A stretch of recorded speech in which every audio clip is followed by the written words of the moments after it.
From Sattva Knowledge Institute, this is Decoding Impact, the podcast where we apply systems thinking in conversation with extraordinary experts to understand what it truly takes to scale solutions in the social sector. Decoding Impact is hosted by Ratish Balakrishnan, a co-founder and managing partner at Sattva. Welcome to today's episode.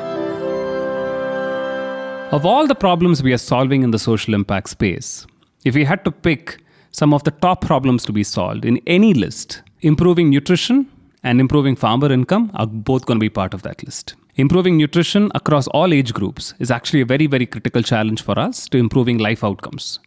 Today, lack of iron alone actually impacts a significant chunk of population across children, pregnant women, and non-pregnant women. Similarly, India is a land of small landholding farmers, and improving their income has direct impacts on their educational attainment, their health status, and their livelihoods. Biofortification holds the promise of improving the nutritional outcomes of the food we consume every day, including staples, while allowing for that value to be accrued by the farmers as improved livelihood outcomes. It provides us a way to ensure that we can, at population scale, achieve improvements in our health outcomes, ensuring value to the farmers at large.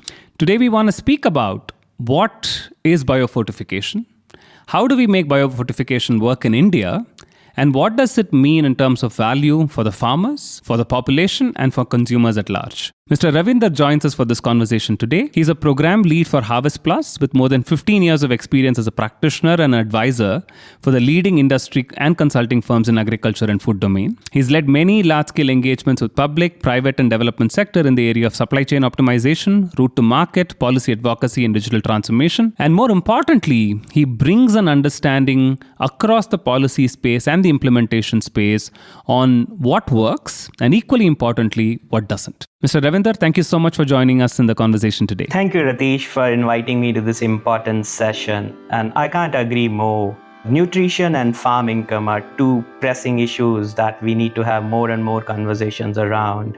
And I'm glad that we are putting our heads together to address these important issues.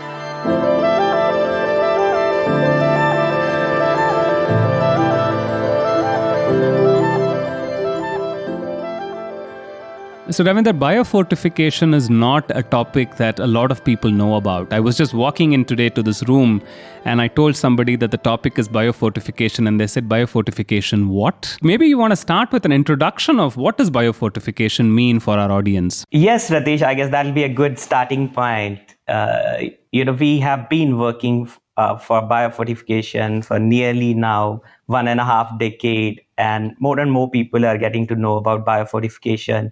But yes, they sometimes end up confusing it with fortification, or they don't have a very accurate understanding of what it is.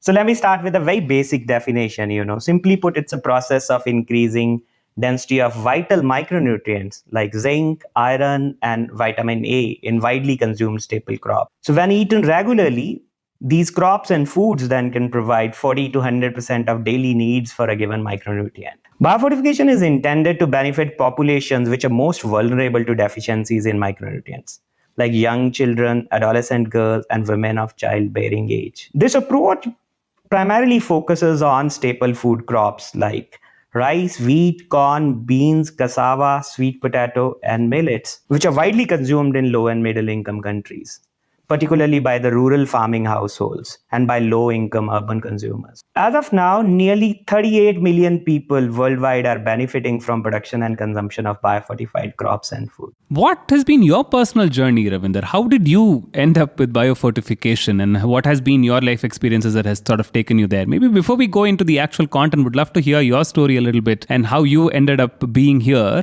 working on this issue of biofortification. Glad you asked me this. In addition to being a foodie, I started my career with plant nutrition. So I was with industry for nearly a decade before I decided to move on to consulting, where I was there for nearly 5 years, helping corporates and startups with cost optimization, profit maximization, and digital transformation projects. And then I moved to development sector. And one of the reasons I moved here was that this subject is very close to my heart. And I believe that we should be doing more about the current nutrition status and the problem of farm income that we are facing in India.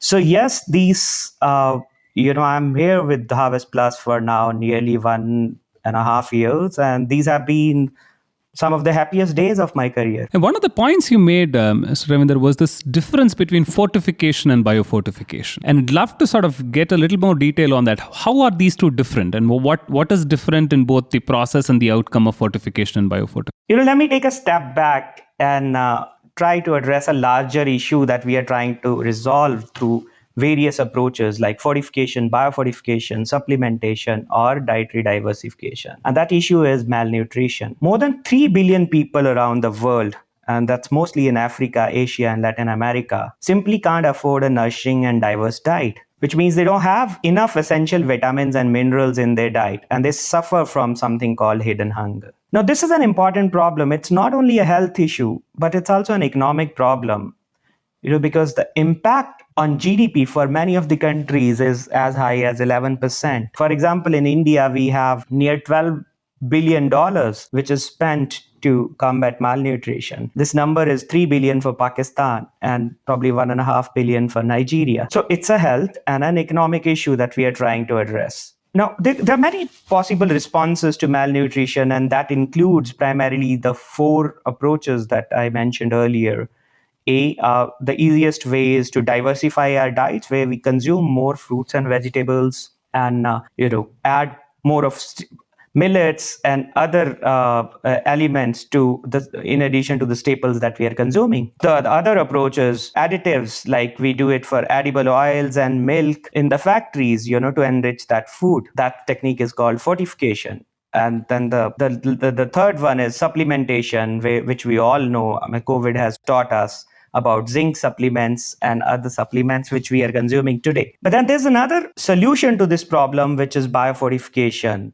Biofortification is actually a practical, proven, demand-led response to hidden hunger. So in general, it's complementary to all other approaches that we have mentioned, but it stands out in certain aspects, which we can discuss when we go further in our conversation. So I want to come back to the 4 things that you mentioned and talk about that in terms of the relevance of some of those ideas for different parts of the population. Some of those things that you mentioned about additives and things like adding more value to the food we eat seem acceptable and possible for a more affluent and middle class population. I'm not sure if all of those solutions are relevant for the poor, who I'm guessing are at the receiving end of some of these nutritional challenges. So when you talked about biofortification, is affordability of the solution actually one of the differentiators of biofortification? Are there other advantages of the biofortification approach? Yes. So, biofortification stands out for primarily 3 reasons, Ritesh. It solves multiple problems. We talked about the nutrition aspects. It's cost effective, it's time tested. But then there are 3 more other important problems that biofortification is helping us solve.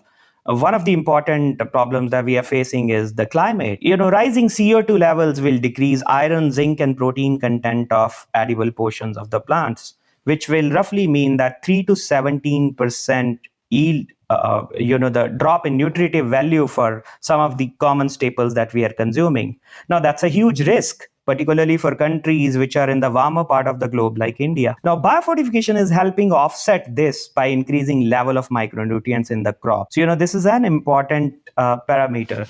The other important parameter here is most of the biofortified varieties are climate resilient in nature. So they respond better to climate changes.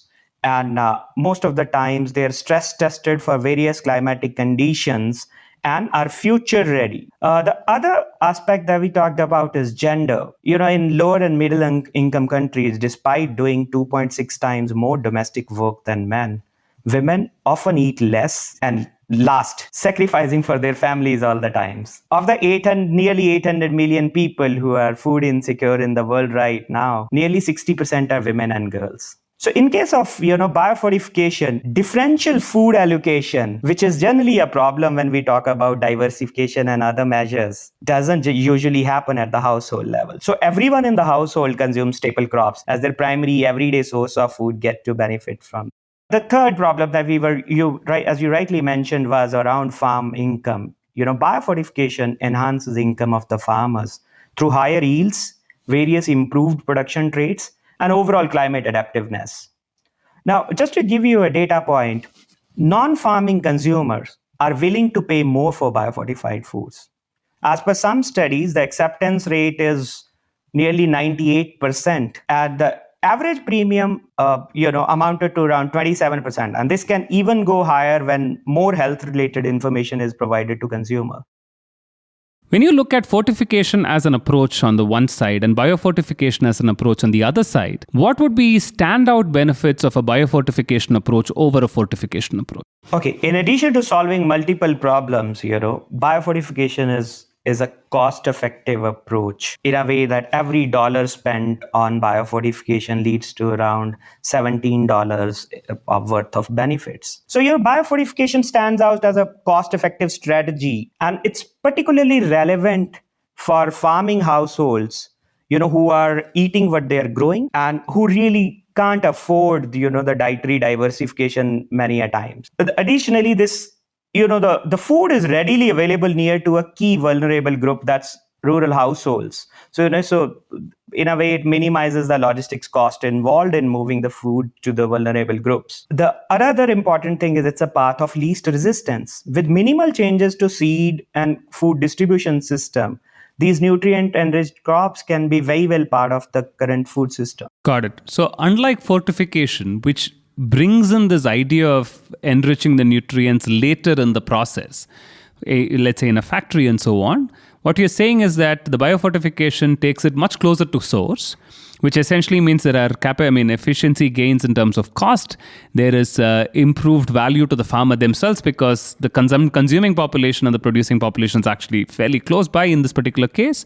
And it allows for other less disruptive changes in the value chain. Would that be a fair summary? Yes, Ratish. I would say, as you rightly pointed out, these approaches are complementary in nature, but biofortification makes more sense to certain segments of the population, particularly the rural smallholder farmers who are consuming what they are growing, and plus because the food stays closer to the source, so it's easier for us to deliver the end result.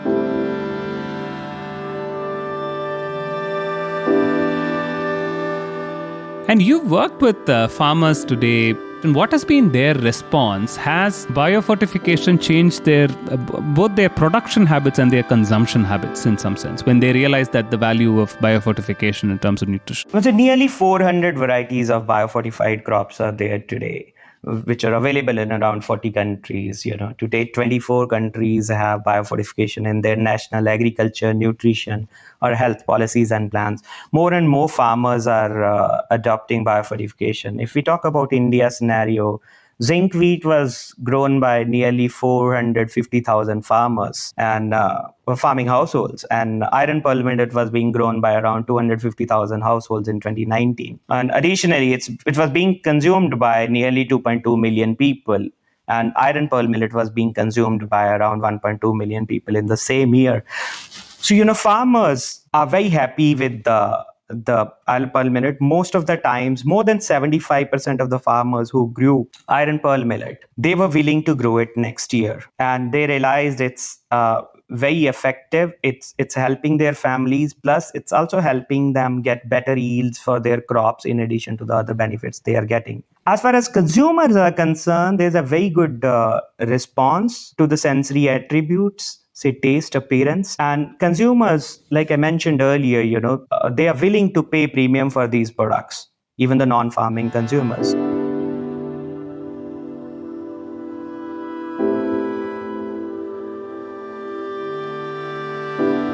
During this conversation, though, you made a very important point, Ravinder, that I want to move to next, which is the entire aspect of climate change and climate crisis. I think anyone who's aware of the challenge ahead of us from a climate change perspective is clear that the extent of impact it's going to have on every aspect of our lives, is significant. I've heard about how diamond merchants are changing the way they work on diamonds because of climate change.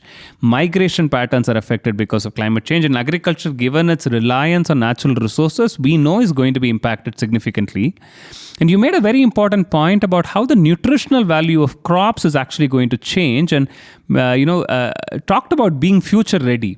I think that's a very, very important conversation. So it'll be great to maybe for you to give us a little bit more context, both on, in the absence of biofortification, what are the changes we are expecting in agriculture, nutrition value, etc., because of climate change. Maybe we start with that, and then I'd love to move on to what are some of the solutions to solve that problem. Climate change is for real, and I guess we have realized it now that it's going to affect our lives in ways, more than we had originally thought. And one of the important areas that it's going to affect is the food systems. That will start with the yields. I mean, particularly the warmer countries will have drop in the yields for the common crops that they are growing. More importantly, we will also face, a decrease in nutrition value of the key staples. And these staples being the primary source of nutrition for low and middle income countries can have a devastating effect on already deteriorating malnutrition scenario that's there in these countries.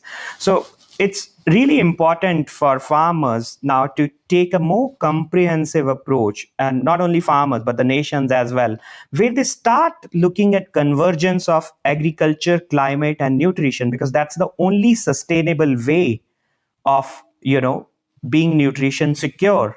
We need to do a little bit of introspection here and see if there is a time to change the goalpost from simply chasing food security to look at sustainable nutrition security, where we are looking at solutions which, like I mentioned, help in marrying agriculture with nutrition and climate. And biofortification in this regard is a very good solution for the reasons that I mentioned earlier, that it's on the farming end, it's makes farming more sustainable by increasing farm income and getting them giving them climate adaptive solution and making them more future ready.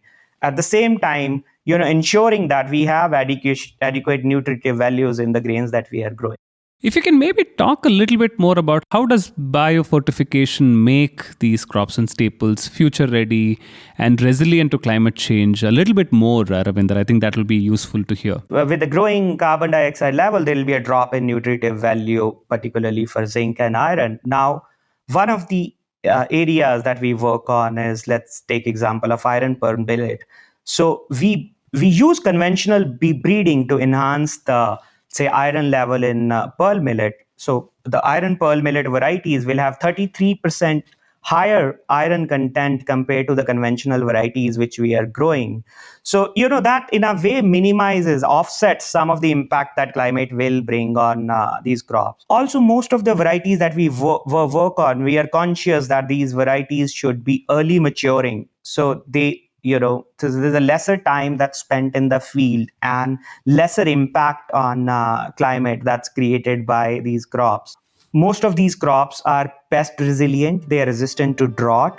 So they are, adapted to handle varied kind of climatic scenarios that can emerge in future. So that makes these crops more future ready.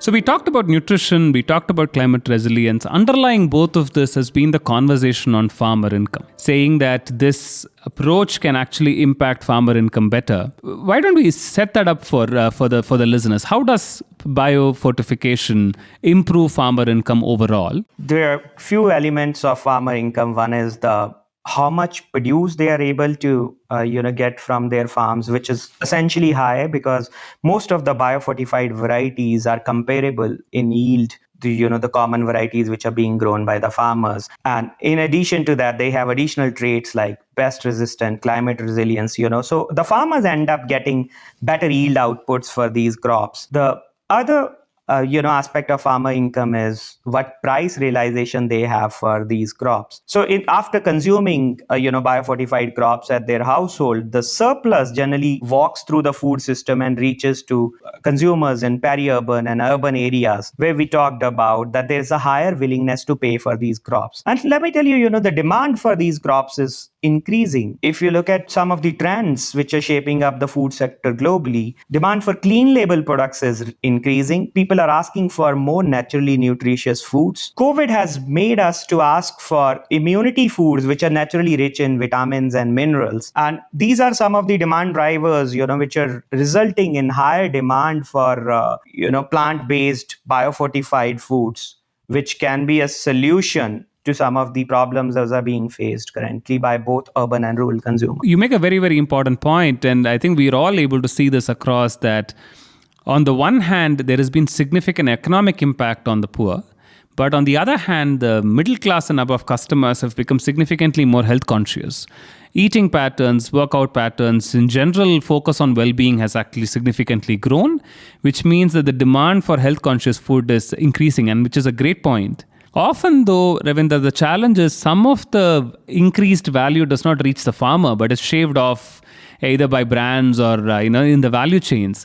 Are there ways in which we can actually move the money back to the farmers here and make sure that the farmers truly benefit from some of these increased demand for health conscious and nutritious food? Not only us, everyone who belongs to agriculture space is trying to answer this. Yeah, that how does farmer get a larger share of the value that's being created in the value chain? Yes, there are solutions, like we are talking more and more about the digitalization of value chain, where there's more visibility of the entry points where value is being created. And so there's information symmetry across the value chain, and we know how much is the total value generated, and there's more equitable distribution of value eventually. But I guess one of the other ways that we are looking at it is we are also looking at the solutions which enable farmers to realize higher value, which is directly reaching out, direct procurements from these farmers, looking at e-commerce platforms which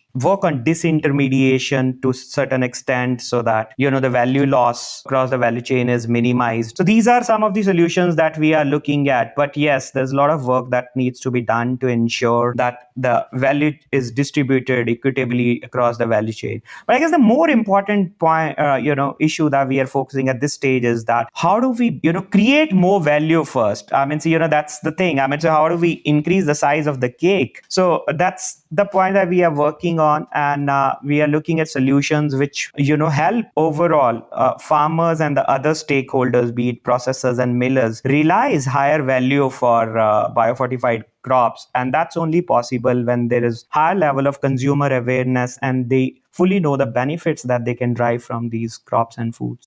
Outside of biofortification, are there some systemic ecosystem level initiatives that will actually help us create better equitable value to farmers when combined with the idea of biofortification? Yes, you mentioned, you talked about farmer producer organization, and I will completely agree with you. Collectivization is one of the most empowering solutions which is being which is delivering results not only in India but across the globe, be it in form of cooperatives, farmer producer organization, farm produce companies, or whatever we want to call it. But then this is something which has really enabled farmers to unlock value, and it's enabling disintermediation. It is enabling economies of scale. It's enabling people to look at bulk procurement of inputs, and then reaching out to some of the processors and creating better linkages. So I guess, yes, collectivization is one of the important solutions that's helping. The other solution that's helping is the digitalization, and there are various possible areas on which work is happening. That's in terms of the online advisory systems, building traceability in the value chain, which is again a very important step for enhancing the overall premium that a product like this can charge to the consumer, because consumers are valuing traceability more and more. And so it's important that we have the track and we are able to trace the produce all the way back to the farmer who has actually grown it.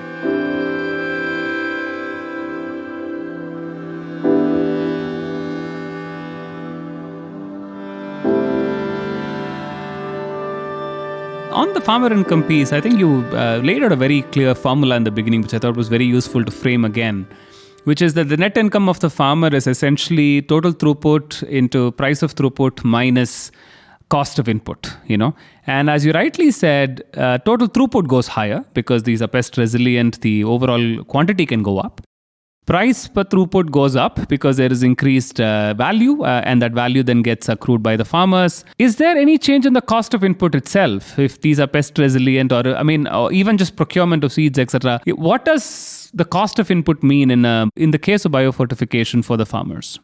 Now, this is the best part, Ritesh. I mean, we don't need any change in agronomic practices for growing biofortified crops. Farmers just need to do whatever they were doing earlier with the regular varieties and get the additional benefit. So there's no increase in cost of agricultural inputs for the farmers, or any additional labor or services not needed for growing biofortified crops. And adding to it, if these varieties are more pest resilient, in fact, in a way, it helps them in reducing some of their costs on agricultural inputs. And I think that's a very, very important point you're making, because that then takes care of all the three variables in improving net income. It improves throughput, improves pricing per throughput, and reduces the cost of input, or at least does not increase it significantly, which is an important one. Is there evidence today, Ravinder, of this playing out, where farmers are able to get better incomes in the pilots that you've run? Any stories from the ground that you can share with us? Yeah, so biofortification is, like I said, is a completely evidence-based approach. We have been working with farmers in Maharashtra and in other places where, particularly for iron pearl millet, where we were able to, demonstrate some of the impacts of biofortification. I'll just quote you a farmer feedback study which was conducted a few years back on IPM seed purchaser in rural Maharashtra. It showed that 83% of the pearl millet growers had replaced their traditional varieties with biofortified ones. All of the farmers like the yield, input use, and other production, processing, and consumption attributes. And nearly 84% of the IPM harvest was consumed by the households itself, because they found that it's good for their family. A majority of the farmers were willing to plant IPM again next season and were ready to plant it in more acreage.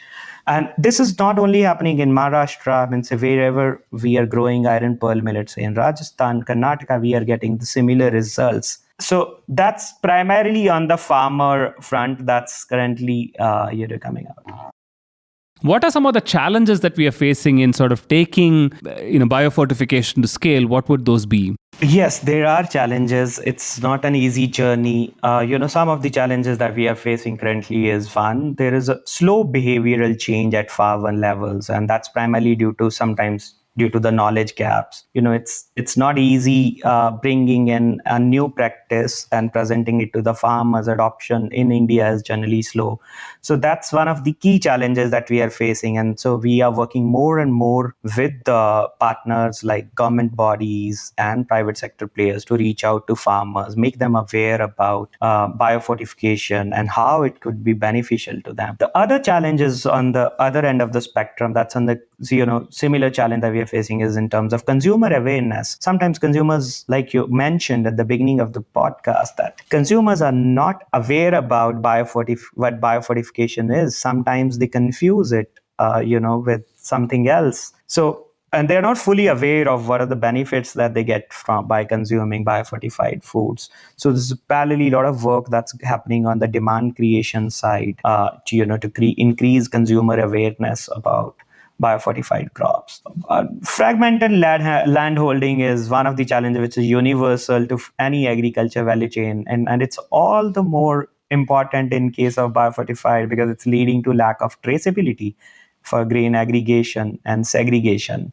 So that's one of the key challenges again. And the other challenge that we were facing earlier, and which we have been able to resolve to some extent, was that there were no trade guidelines and specifications specific to biofortified grains. And so there was no yardstick, there were no common vocabularies for traders to talk to the farmers when they were procuring biofortified grains. Now we have launched, with the help of British Standard Institute, the standards for zinc and iron biofortified crops. The work on vitamin A is on. So I think this issue has been resolved to an extent. Now we have a defined set of standards for traders, which they can use to purchase or procure biofortified crops. Lastly, I guess the important thing is there's inadequate policy support to increase demand. And when I say inadequate, I'll also like to caveat that there's a lot of support that's there, particularly in countries like India. Our Prime Minister himself is very supportive of biofortification. In fact, he had the last FAO event, he had dedicated 17 biofortified varieties to the nation. And ICR is leading the efforts for development and release of biofortified varieties. So there's a lot of policy level support that's there, but I guess there's more that needs to be done in mainstreaming biofortification in the national breeding programs, as well as in some of the subsidy or the safety net schemes. Those are using food, particularly like midday meal and public distribution systems. So yes, these are some of the key challenges that we are facing, Ritesh, at this point of time. No, this is very, very helpful, and it's a very holistic. You kind of covered the consumer view, the policy view, and also the market view. And there is also always this challenge, Mr. Ravinder, about shifting orbits. So it's you sort of work at a certain scale, and it seems to work. But then for you to be able to shift to the next scale of impact, or next orbit of scale, requires you to significantly increase production and significantly increase demand at the same time, and it's always a chicken and egg problem. Is that something we are facing in the biofortification case as well? Oh, absolutely. That's a problem that we discuss every day at Harvest Plus. It's a more of a starting point problem, whether we start with going to the consumer and creating more demand, or we start with the farmer, strengthening our supply chain first. So yes, this is one of the a typical scaling up issue that we are currently facing. As we scale up, some of the things that can play an important role, that's the private sector participation is very, very vital for ensuring that this technology scales up. It's nearly impossible for us to scale up without private sector participation. They play a larger role in popularizing the concepts and the technologies and distributing the food to the masses. So it's important that they play a role. They adopt this as some of these social enterprise initiatives. And this is a good opportunity for corporates actually to take it and make some profits with the purpose. The other important thing is the demand can as well be generated through the safety net schemes like PDS, ICDS, midday meals, so that it increases adoption of biofortified crops. There's a huge amount of consumption that's happening in these safety net schemes. More and more governments are adopting biofortified foods in these safety net programs. They're endorsing biofortified crops. But I guess, these two could be these two could be important drivers, while we scale up of our biofortification. Yeah, I think you've touched upon two very important levers, which is, of course, the industry buy-in and the government adoption. You touched upon consumer awareness, Mr. Ravinder, and I want to touch upon that a little bit more because it is ultimately the biggest lever that's going to sort of push both the demand and hence this whole flywheel model of achieving scale. Biofortification is a mouthful. As an idea, it does sound very scientific. How is your current thinking on communicating this to a consumer? Like, what is the whole value articulation? Are there any thoughts around how do we take this idea of biofortification to consumers and make them aware? I know, as you said earlier, that there's a greater tailwind on natural foods, there's a greater tailwind on higher nutrition food, etc. But would love to hear your thoughts. How do we make this story relevant for the consumer so that the eventual significant hockey stick demand actually kicks off through consumer demand as well? Oh, yeah, that's a really good question, Ritesh. I guess that's one of the problems that we have been facing. That when we say, "Oh, this food is biofortified," consumer doesn't understand, and sometimes he gets concerned.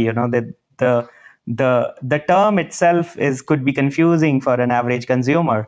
So we are working at repositioning these as nutrient enriched crops. So let's say it's high iron beans or iron pearl millet. So something which consumer understands, and it's not very scary for them. There are other concerns sometimes. When they say it's biofortified, they think, is it GMO? So we are, educating consumers that to date, all the varieties developed by Harvest Plus are through conventional breeding. So, yes, there's work that's going on in creating a right positioning, which is more understandable and appealing to the consumers. We talked about what industry can do, what government can do. We talked about consumer awareness. You touched upon an earlier point about digitization, which I thought was a very important point around the issue of traceability. But it's also around the innovation ecosystem that we need on the issue of biofortification, so that multiple different stakeholders are able to come together to solve this problem. We might need technology companies building traceability solutions. Maybe we need financing organizations. Maybe we need other players adding value to this to this issue, where they're able to bring in diverse capabilities to solve specific issues we might face. I'm curious to know your thoughts on, are there opportunities for the innovation ecosystem to come in? And digital clearly is one of them, but would love to hear from you on other types of innovation that you think can actually push this forward and solve for some of these challenges and problems. Yes, innovation ecosystem is very important, when we scale up the technologies like this. I guess there are opportunities clearly, like we mentioned, in the digital arena, but otherwise also there are a lot of opportunities for, let's say, the development organizations to look at biofortification as an opportunity and to combine with their ongoing initiatives, say for the development sector organizations who are working on gender. They can look at biofortification as a mean of empowering, women farmers, both from a health and a farm income perspective. So there's a lot of innovative models those could be evolved with, piggybacking on some of the ongoing government programs, integrating it with ongoing development initiatives, working with startups, who are coming up with more and more innovative solutions. Do you today see a lot of supply side innovation happening, Mr. Ravinder, or has it been very lonely being Harvest Plus talking about biofortification overall? Ritesh, Harvest Plus has been working on the biofortification with the help of partners, and we have number of partners who are helping us with various layers of the value chain, starting from seed production, seed multiplication, aggregation, segregation, some of the digital solutions to solve for these steps, and then all the way to processing, distribution, and then finally retailing to the consumer. And honestly, I see a lot of innovation happening in these areas, starting from the seed distribution or the seed multiplication itself. In seed distribution, we have been working with the digital platforms to take the seed directly to the farmers, wherein we are in a better position to communicate some of the benefits that biofortification, which would have not been maybe possible through a traditional distribution system. And likewise, many startups are working with the innovative food products or concept products which can be taken to the consumers and can help to some of these the health conscious consumer segments. Also on the retail side, like I mentioned about e-com solutions, digital platforms which are taking these foods to the consumers and creating awareness. So yes, a lot of innovation happening across the value chain, and I guess all of the players which are involved in biofortification are coming up with something new. And so if today there is an organization, let's say a philanthropic funder, a nonprofit organization, or any sort of a development focused organization that has access to farmers and are looking to improve their incomes or their climate resilience, etc., what should they do, Mr. Ravinder? To start with, they should reach out to us. We will be happy to provide them with all the resources, tools, and knowledge that they need for understanding biofortification and how they can integrate it in their ongoing programs. We will also provide them support if they need for giving them early generation seed if they want to get into seed multiplication and other things. And we can, share our knowledge base and our resources. And we can also provide them opportunities to collaborate with some of the existing partners which are already onboarded for this biofortification journey. So yes, there is a complete ecosystem. There is a resource hub that's available with the Harvest Plus, which enable the organization who are interested in adopting biofortification, which helps them in their journey throughout. Excellent. I want to close with one question, which is we've looked at it from a very Indian lens today, which was very important for us because that's the audience we're talking to. But I know biofortification is a global movement. When you look at what we are doing in India today in biofortification, Mr. Ravinder, are there lessons from global landscapes that we can learn? And are there things that we are doing in India and that we're setting out to do that you think will be relevant to a global audience as well? Yes, I guess there are a lot of learning opportunities, that exist for India as well as for other countries. Some of the areas, countries have a lot to learn from each other when it comes to, developing the relevant policies. So I think India can, learn probably from countries like Tanzania, where school feeding is, gaining popularity, and there are clear defined guidelines for inclusion of biofortified foods in the school feeding programs.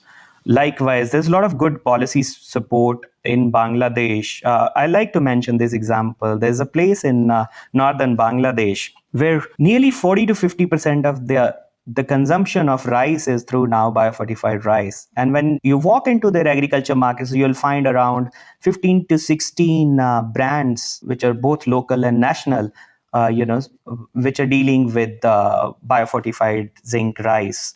So there's a lot that has been achieved in other countries which can be learned, and I think some of the areas that countries can learn from each other is in terms of one, developing an enabling ecosystem, creating more favorable policy environment for integrating biofortification in their national program.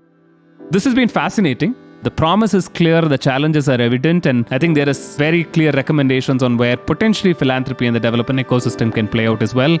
I hope our listeners enjoyed this conversation as much as I did. I had a lot of fun and a lot of learning talking to you today. So thank you so much for your time. Thank you, Ritesh, for inviting me here. And I hope that next time we meet, and I hope we meet soon, let's enjoy some zinc biofortified cookies with a cup of tea.